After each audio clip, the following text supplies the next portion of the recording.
विश्व ओजोन दिवस प्रति वर्ष किस तिथि को मनाया जाता है? तो दोस्तों 16 सितंबर, तो इसका उत्तर लिख लेते हैं 16 सितंबर। 16 सितंबर 16 सितंबर को हम क्या मनाते हैं? विश्व ओजोन दिवस। विश्व ओजोन दिवस बोले या अंतरराष्ट्रीय ओजोन संरक्षण दिवस। ठीक है, तो दोनों इसी के नाम है, ओजोन संरक्षण दिवस और ओजोन दिवस, दोनों इसी के लिए जाने जाते हैं। अब ये किस लिए मनाया जाता है? तो जो वैश्विक प्रयास है, इस यहाँ पर वैश्विक प्रयास किसको मान्यता के देने के लिए कि जिसके तहत हम पृथ्वी को हानिकारक पराबैंगनी किरणों से बचा सके। इसका उद्देश्य क्या होता है बनाने का? तो वैश्विक प्रयासों को या पृथ्वी को पराबैंगनी किरणों से बचाने वाले वैश्विक प्रयासों को मान्यता देना। वैश्विक प्रयासों को मान्यता देना, ये इसका उद्देश्य होता है। ठीक है, तो वैश्विक प्रयासों को मान्यता देना ये उसका उद्देश्य होता है। और इसकी स्थापना यानी किसके द्वारा मनाया जाता है? तो ये यूनाइटेड नेशन जनरल असेंबली द्वारा मनाया जाता है। और कब से? तो 1994 में ये मनाया जाने लगा। 1994 से इसकी घोषणा हुई कि 16 सितंबर को हम क्या करेंगे? ओजोन दिवस के रूप में मनाएंगे। ओजोन दिवस के रूप में मनाएंगे। और इस बार जो इसकी थीम है, थीम इसकी 2025 की थीम है, वो है विज्ञान से वैश्विक कार्रवाई तक। क्या है? तो विज्ञान से वैश्विक कार्रवाई तक, वैश्विक कार्यवाही तक, ये इसकी वर्तमान थीम है। और ये थीम क्यों रखी गई है? क्योंकि हाल ही में 40 वर्ष पूरे हुए हैं किसके? वियना कन्वेंशन के। वियना कन्वेंशन के 40 साल पूरे हुए हैं। और ये वियना कन्वेंशन हुआ कब था? तो ये 1995 में हुआ था, सॉरी 85 में हुआ था। 1985 में ये वियना कन्वेंशन हुआ था। और ये किसके लिए? ये पहला प्रयास था, पहला प्रयास किसका? ओजोन संरक्षण का पहला प्रयास था। तो इसकी याद में इस बार ये थीम का रखी गई है, जिसका है विज्ञान को से वैश्विक कार्रवाई तक। तो इस थीम को रखा गया। अब बात करते हैं हम किसकी? तो ओजोन की। ठीक है, ओजोन देखो, हमारी पृथ्वी पर कुछ मंडल पाए जाते हैं। ठीक है, क्या है? कुछ लेयर पाई जाती हैं जो पृथ्वी के 8 से 18 किलोमीटर तक, जैसे हमारी पृथ्वी है, यहाँ तक चलिए यहाँ पे बनाता, ये हमारी पृथ्वी है। तो पृथ्वी पर जो ये भूमध्य रेखा है, भूमध्य रेखा पर तापमान ज्यादा होता है तो हवा हल्की होती है। तो यहाँ पर इसकी दूरी कितनी है? 18 किलोमीटर।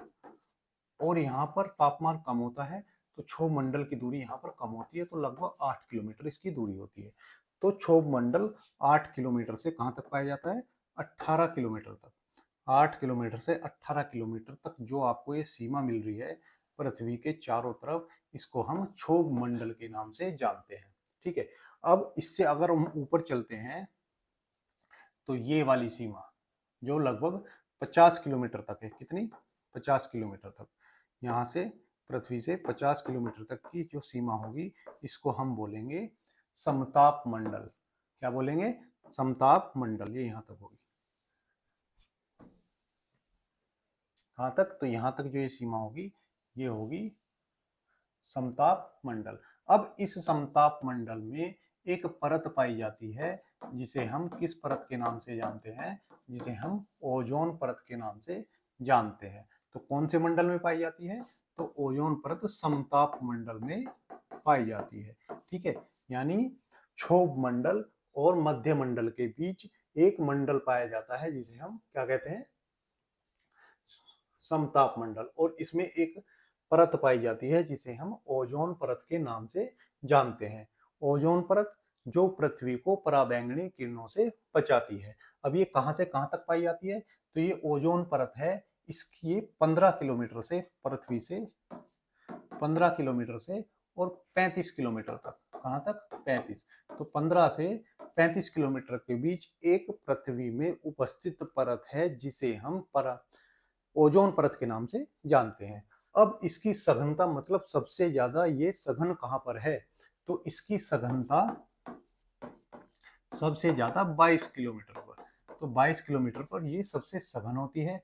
अगर बात करूं इसकी इकाई की, तो इसको मापने की इकाई जो है, इसकी मापन इकाई डॉप्सन है। डॉप्सन में हम इसको मापते हैं। अगर ओजोन परत की जो मोटाई है वो 220 डॉप्सन से कम हो गई, 220 डॉप्सन से कम हो गई, तो इसका मतलब है कि इसका क्षरण हो रहा है, या इसे हम बोलते हैं ओजोन में छेद हो रहा है। किससे, 220 डॉप्सन से अगर इसकी मोटाई कम होती है तो हम बोलते हैं कि ओजोन परत में छेद हो रहा है। अब पृथ्वी पर कई जगह ऐसी हैं जहां पर ओजोन परत में छेद हो रहा है। सबसे पहले कहां पर है, आर्कटिक और अंटार्कटिक। अंटार्कटिक में जहां पर साल में 6 महीने सूरज नहीं होता, वहां पर क्या होता है, इनका क्षरण देखने को मिलता है। अब ये जो ओजोन परत है इसका निर्माण होता है किससे, पराबैंगनी किरणों से। पराबैंगनी किरणों को ये सोखती है और इसके कारण क्या होता है, इसका निर्माण होता है। अब जब इसका निर्माण होगा तो इसके कारण ही समताप मंडल का क्या बढ़ जाता है, तापमान बढ़ जाता है। ठीक है, इसके सोखने के कारण ही समताप मंडल का तापमान बढ़ जाता है। तो ये हुआ पराबैंगनी किरणों के बारे में। ठीक है, तो 220 डॉप्सन मापने की ना डॉप्सन है, 220 से कम होगा तो क्या होगा, इसका क्षरण कहा जाएगा। अगर बात करूं ओजोन की खोज कब हुई, तो ओजोन का पता हमें 1840 में चलता है। तो 1840 ईस्वी में हमें पता चला कि पृथ्वी के ऊपर एक ओजोन परत है जो पराबैंगनी किरणों से पृथ्वी की रक्षा करती है। जैसे ये हमारा क्षोभ मंडल, क्षोभ मंडल ये 10 किलोमीटर से 18 किलोमीटर तक क्षोभ मंडल है। यहाँ से तापमान इसका गिरते हुए कहाँ तक जा रहा है, माइनस में, यानी माइनस लगभग 55-60 तक क्षोभ मंडल का तापमान जब हम क्षोभ सीमा पर जाते हैं तो पहुंच जाता है। इसके बाद तापमान कुछ देर तक स्थिर रहता है और फिर क्या होता है, जैसे ही ये प्रवेश करता है ओजोन परत के निर्माण में, तो ये यहाँ से तापमान बढ़ता हुआ चला जाएगा। और कहाँ तक चला जाएगा, तो ये लगभग 0 तक आ जाता है। तापमान कहाँ तक, जो -60 चला गया था, यहाँ तक समताप मंडल की सीमा तक कितना हो जाएगा, ये लगभग 0 हो जाएगा। उसके बाद ऐसे स्थिर रह के फिर से घटना शुरू करता है और आगे बाह्य मंडल में फिर से ये बढ़ता हुआ चला जाता है। तो ऐसे हमारा तापमान बढ़ता है। इसकी खोज कब हुई, तो 1840 में इसकी खोज हुई। अब ओजोन संरक्षण के लिए वैश्विक प्रयास क्या क्या हुए वो देख लेते हैं।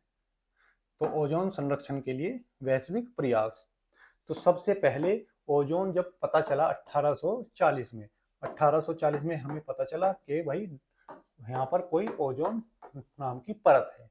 अब फिर धीरे धीरे इसकी जैसे हमने जांच की तो हमें पता चला कि इसका क्षरण होने लगा है।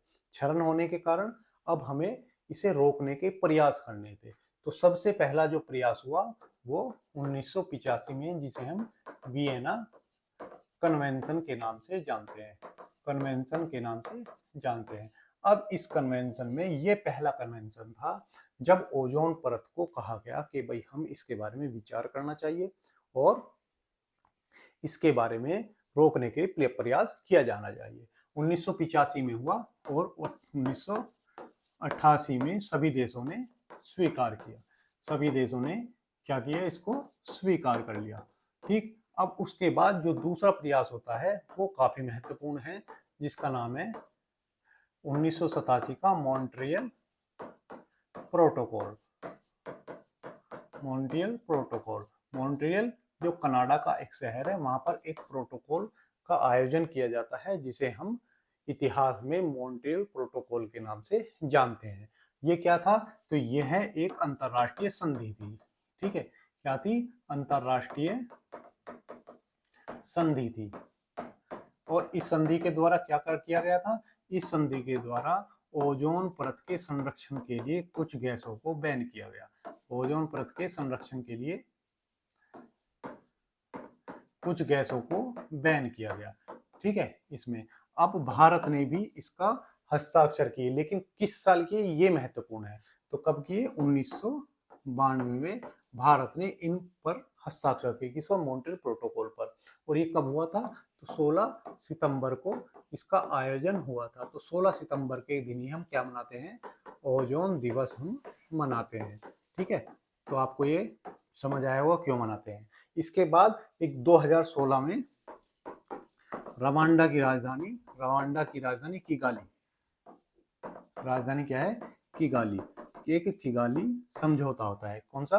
तो रवांडा की राजधानी किगाली में 2016 में समझौता हुआ, जिसे हम किगाली समझौते के नाम से जानते हैं, ठीक है। तो ये 3 प्रयास जो अभी तक महत्वपूर्ण थे ओजोन परत के संरक्षण के लिए।